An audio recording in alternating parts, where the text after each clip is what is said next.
Soyez les bienvenus. La récurrence des inondations au Sénégal en général, à Dakar en particulier, avec ces derniers dégâts analysés dans votre rendez-vous dominical L'air du temps, le sociologue enseignant-chercheur à l'université Hassan Sek de Ziguinchor est meurtri par la manière dont l'assainissement est fait dans la capitale.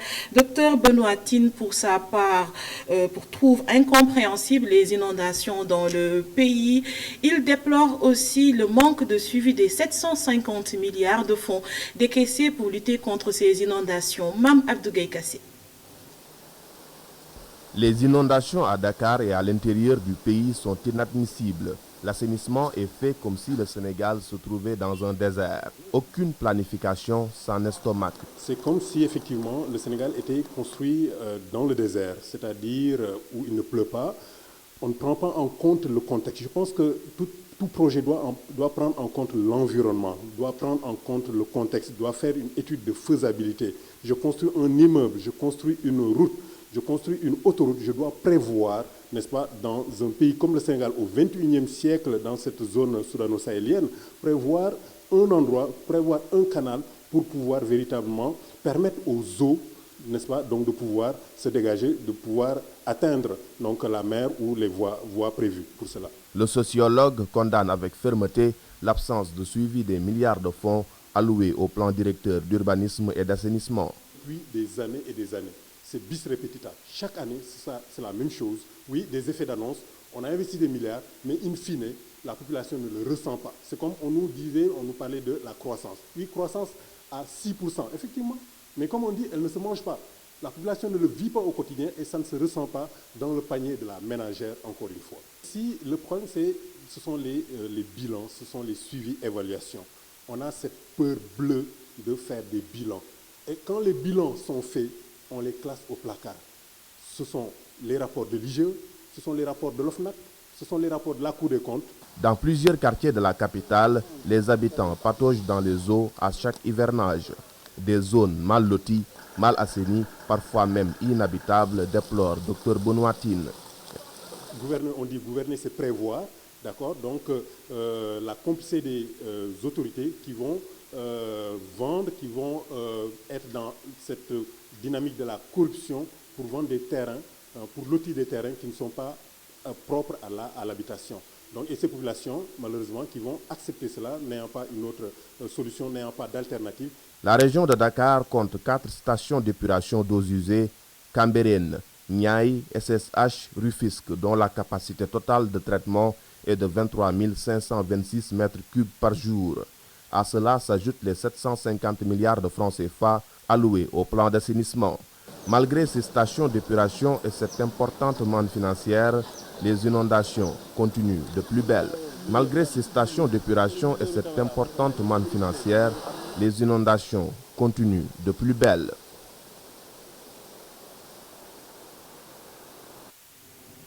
Le terminal pétrolier du Sénégal sera confié à un consortium d'entreprises sénégalaises. Révélation faite par l'invité du jury du dimanche, le directeur général du port autonome de Dakar.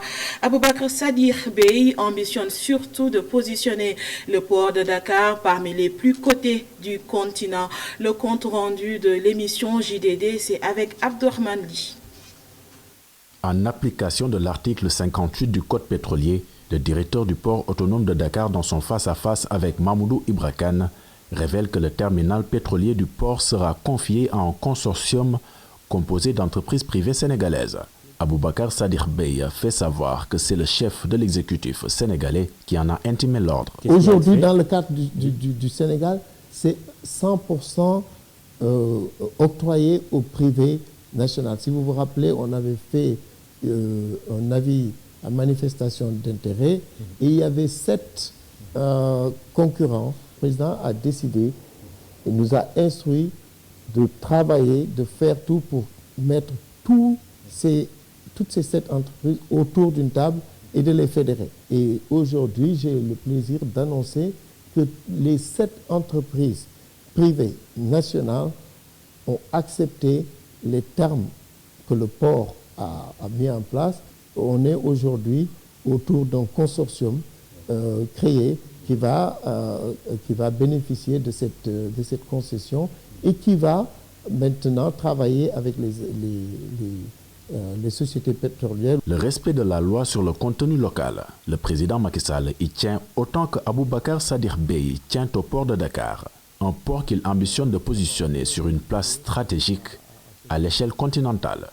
Sa référence, le port de Singapour. Le port doit être un port industrie.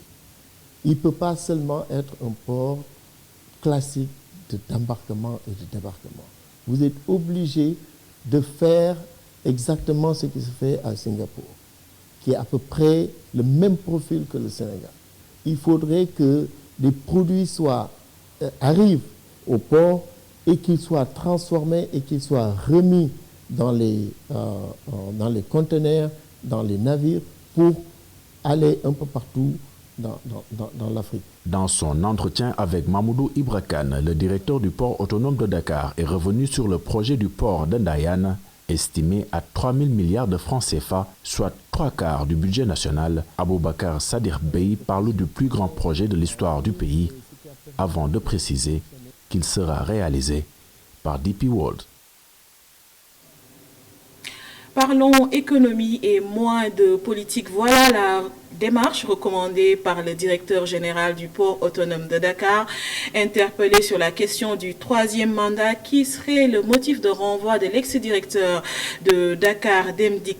Il explique qu'un DG doit se garder de débattre sur ces sujets et se concentrer davantage sur les objectifs économiques à atteindre. Aboubacar Sadikh Bèye, directeur général du port autonome de Dakar. Un DG, il écoute, oui, il comprend la vision du président de la République, il travaille à la mise en œuvre efficace de la vision. Il ne parle pas du 3e mandat. Il parle de ce qui est important pour le pays, il parle de la direction. Parce qu'un président de la République, oui, et là, je vais citer Mandela. Il a dit qu'une vision sans action, c'est comme un rêve. Mais une vision qui est accompagnée d'action, ça vous transforme le monde. Aujourd'hui, on est dans cette vision, on est dans ce moment. Aujourd'hui, je trouve que au Sénégal, on parle beaucoup de politique. J'aimerais que... Même quand ce DG a une casquette politique, ne peut pas parler du 3e mandat. Non, je parle du moment, ce qui est important aujourd'hui. James Carville, le fameux stratégiste de Bill Clinton, quand on lui demandait sur les élections de 92, c'était quoi la solution? C'était quoi? Il disait « the economy is stupid ». La question du conflit au sud du pays doit interpeller toute la nation. C'est le point de vue de la coordination des organisations de la société civile pour la paix en Casamance. La COSPAC a tenu ce samedi à Sédhiou une rencontre avec le collectif parlementaire de la zone. C'est pour échanger sur la feuille de route qu'elle a élaborée dans le but de faciliter les négociations entre l'État du Sénégal et le MFDC. Compte rendu Seydou Ousmane Demba plutôt. Cette rencontre avec le collectif des parlementaires de la Casamance naturelle donne l'occasion à l'organisme sous-régional de la société civile de présenter les résultats de leurs travaux. Comportant 5 axes, cette feuille de route est soumise aux représentants du peuple pour une étude sérieuse à l'Assemblée nationale. Aujourd'hui, il y a une dynamique. Et la dynamique, là, c'est qu'aujourd'hui, il y a une prise de conscience et nous nous sommes retrouvés et qu'eux, ils puissent dire à tous ceux qui voudront travailler dans le cadre poursuivi, n'ont qu'à accompagner ce sujet pour qu'on puisse aller de l'avant. En tout cas, et l'autre chose, c'est qu'ils puissent mobiliser toutes les populations, que chaque population, chaque personne, chaque citoyen puisse s'engager à la recherche de la paix, parce que la recherche de la paix, ce n'est pas seulement l'émanation du MFDC ou bien du président de la République ou de l'État du Sénégal, mais c'est l'affaire de tout citoyen sénégalais. Henri Deki, coordonnateur de la COSPAC, a magnifié la participation des députés qui sont invités à prendre le relais pour amener l'État et le MFDC autour d'une table de négociation. Qu'ils puissent mobiliser leurs pairs députés de l'Assemblée pour que la question du conflit en Casamance soit une question nationale, qu'elle ne soit plus traitée seulement qu'en Casamance, mais également que le président de la République qui est notre premier responsable au Sénégal, puisse aussi aller vers la société civile, les rencontrer et les écouter, puisque nous avons travaillé pendant des années sur le processus et nous avons également peut-être des choses à partager. Au nom de ses pairs de la Casamance, Sana Kandé, député du département de Kolda, s'est félicité des travaux remarquables abattus par la COSPAC depuis 2016 et réaffirme l'engagement du collectif à porter leur plaidoyer au sein de l'hémicycle. Ferons de sorte que ce qui a été dit ici, le résumé de cette feuille de route, qu'elle soit au moins soit entendue ou appris ou lue par les plus hautes autorités de ce pays. Ouverte par des prières, la rencontre de Sédhiou s'est terminée par des réflexions sur des perspectives de collaboration des parlementaires et la société civile pour accompagner le processus de paix en Casamance. Ousmane Demba, retour à Dakar, Bargny à son quai de pêche. Le ministre de la Pêche et de l'Économie maritime a rétrocédé l'infrastructure. L'ambition du maire de Bargny est de positionner sa commune comme premier pôle de pêche de la région de Dakar. À cet effet, la deuxième phase du programme des moteurs subventionnés a été lancée. Compte rendu, Babacar Seck. L'acte de cession du quai de Bargny flambant neuf à la commune a été matérialisé par le ministre de la Pêche et de l'Économie maritime. De livrer à la communauté des acteurs de la pêche de Bargny et ses environs, à travers la signature d'un acte de concession au profit de la commune éponyme, le joyau que constitue le quai de pêche réalisé par le gouvernement du Sénégal dans le cadre du programme de modernisation des infrastructures et des équipements de pêche. La deuxième phase du programme des moteurs subventionnés a été lancée par la même occasion. Le lancement tant attendu de la deuxième phase du programme de subvention des moteurs hors bord destiné à nos braves pêcheurs des différentes localités du Sénégal. Ces deux activités illustrent éloquemment l'attention particulière que le chef de l'État, son Excellence, M. Macky Sall, n'a cessé d'accorder au secteur depuis son accession à la magistrature suprême. Avec cette infrastructure, Bargny compte devenir le premier pôle de pêche du département de Rufisque. Juste à côté ici, il y aura un complexe frigorifique qui fait partie des 19 complexes que vous conduisez dans votre ministère. Il est prévu l'installation d'un centre de surveillance. Vous voyez que se met en place petit à petit un pôle de pêche. Et juste à côté, nous avons un projet de marché aux poissons que l'APIX va financer dans le cadre du TER, puisque les communes traversées ont été accompagnées. Vous voyez tous ces modules qui se mettent en forme. Nous nous acheminons clairement vers une ambition qu'on affiche à Bargny d'être le premier pôle de pêche du département, voire de la région de Dakar. Pour l'année 2020, 1000 moteurs hors bord subventionnés à hauteur d'1 million de francs CFA seront mis à la disposition des pêcheurs. Et dans le nord du pays, Bokidjawe se réjouit de la disponibilité et de l'accessibilité de l'eau potable. Le forage érigé dans le village depuis 1985 donne une entière satisfaction aux populations. En revanche, elle fustige la discorde dans le renouvellement du comité de gestion du dit forage, suivant la correspondance de nos envoyés spéciaux Mokhtar Seck et Momar Alissignan. L'accès à l'eau n'est pas un rêve, mais une réalité à Bokidjawe, localité située à quelques encablures de Thilogne, dans le département de Matam. Les populations disposent d'un forage d'une très grande capacité qu'elles doivent à leur brave maman. C'est un forage qui a été créé en 1985. Il a été réalisé en 1985. Et la cause principale, c'était l'exploitation maraîchère des femmes du village. Le financement nous venait de la GTF, la Fédération Générale des Travailleurs Sénégalais en France, qui ont amené les premiers financements. Il a été donc inauguré par son Excellence M. Abdou Diouf en 1986. Au-delà de la disponibilité du liquide précieux, ici, on se glorifie d'avoir les tarifs les moins chers dans la zone. L'eau est vendue le moins cher ici dans toute la région au niveau de Bokidjawe. Nous achetons le mètre cube à 175 francs. Et il n'y a pas ce prix au niveau de la région. Parce qu'il y a des gens qui vendent à 200, 250, 300, il y a même 400 francs par mètre cube au niveau de la région. Et ça, c'est pour les usagers domestiques. La disponibilité et le coût moindre de l'eau favorisent beaucoup d'activités telles que le maraîchage. Pour nous les maraîchers, le prix est assez abordable.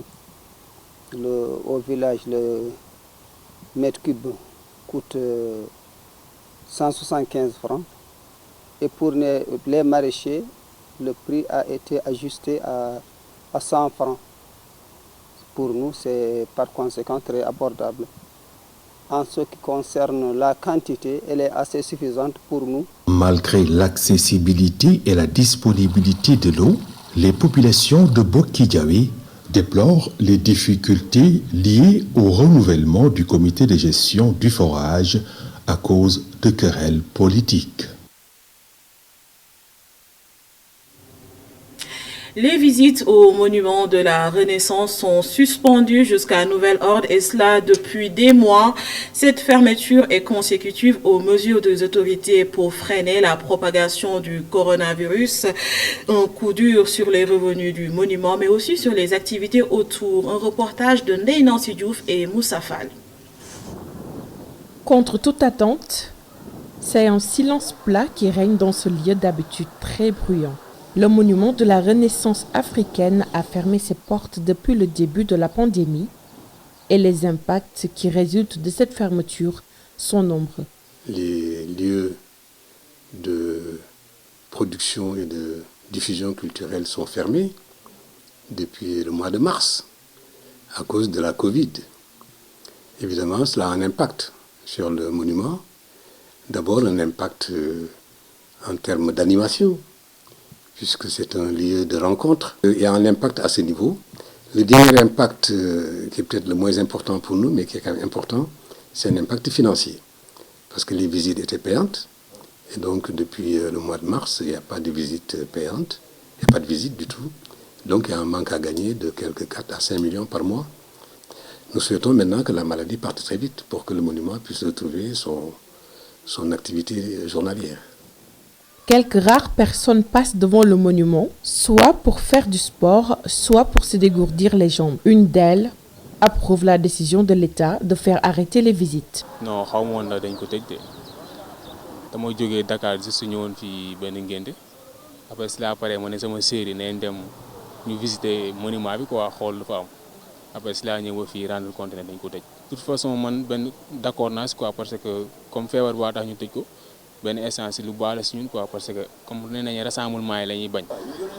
les activités autour du monument aussi sont impactées. C'est le cas de ce vendeur d'objets d'art. J'habite à Wakam, tout près ici, vers le cimetière. Je fais 10 minutes de marche pour venir à l'atelier. Chaque jour, je suis là. Si je veux, parce que des fois, je m'ennuie à la maison.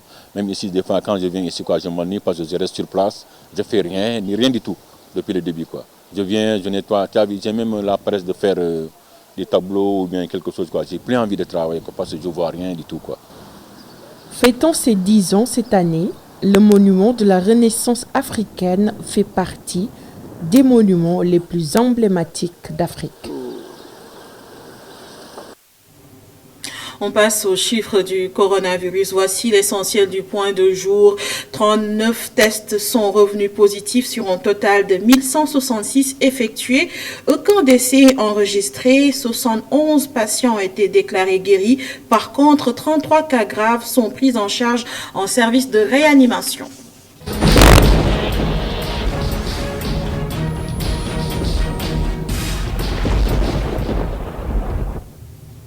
Parmi les activités humaines impactant l'environnement, l'aviation mérite une attention particulière.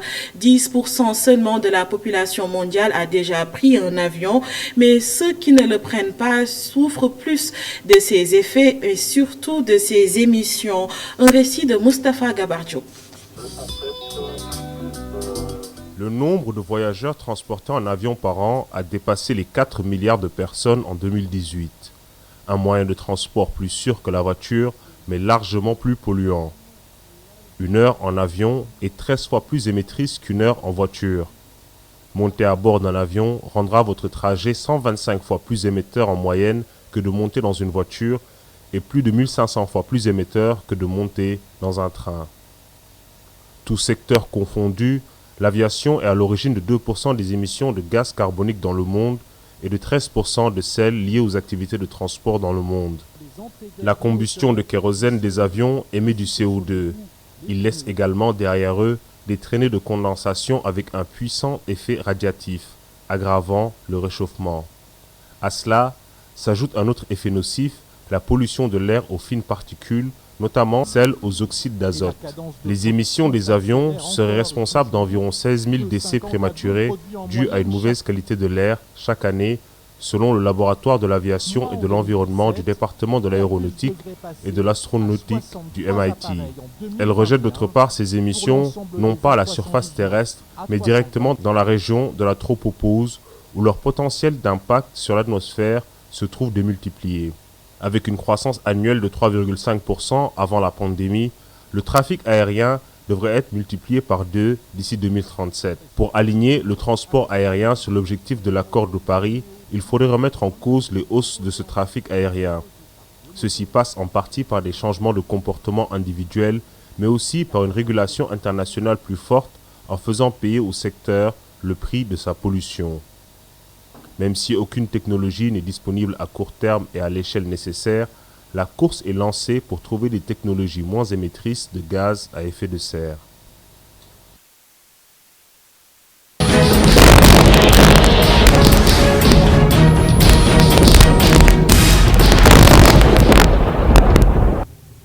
Éclair referme ce bulletin d'information. Merci à vous de l'avoir suivi. Demain, retrouvez Adama Anouchkaba pour le 19h45. Je vous souhaite une bonne semaine.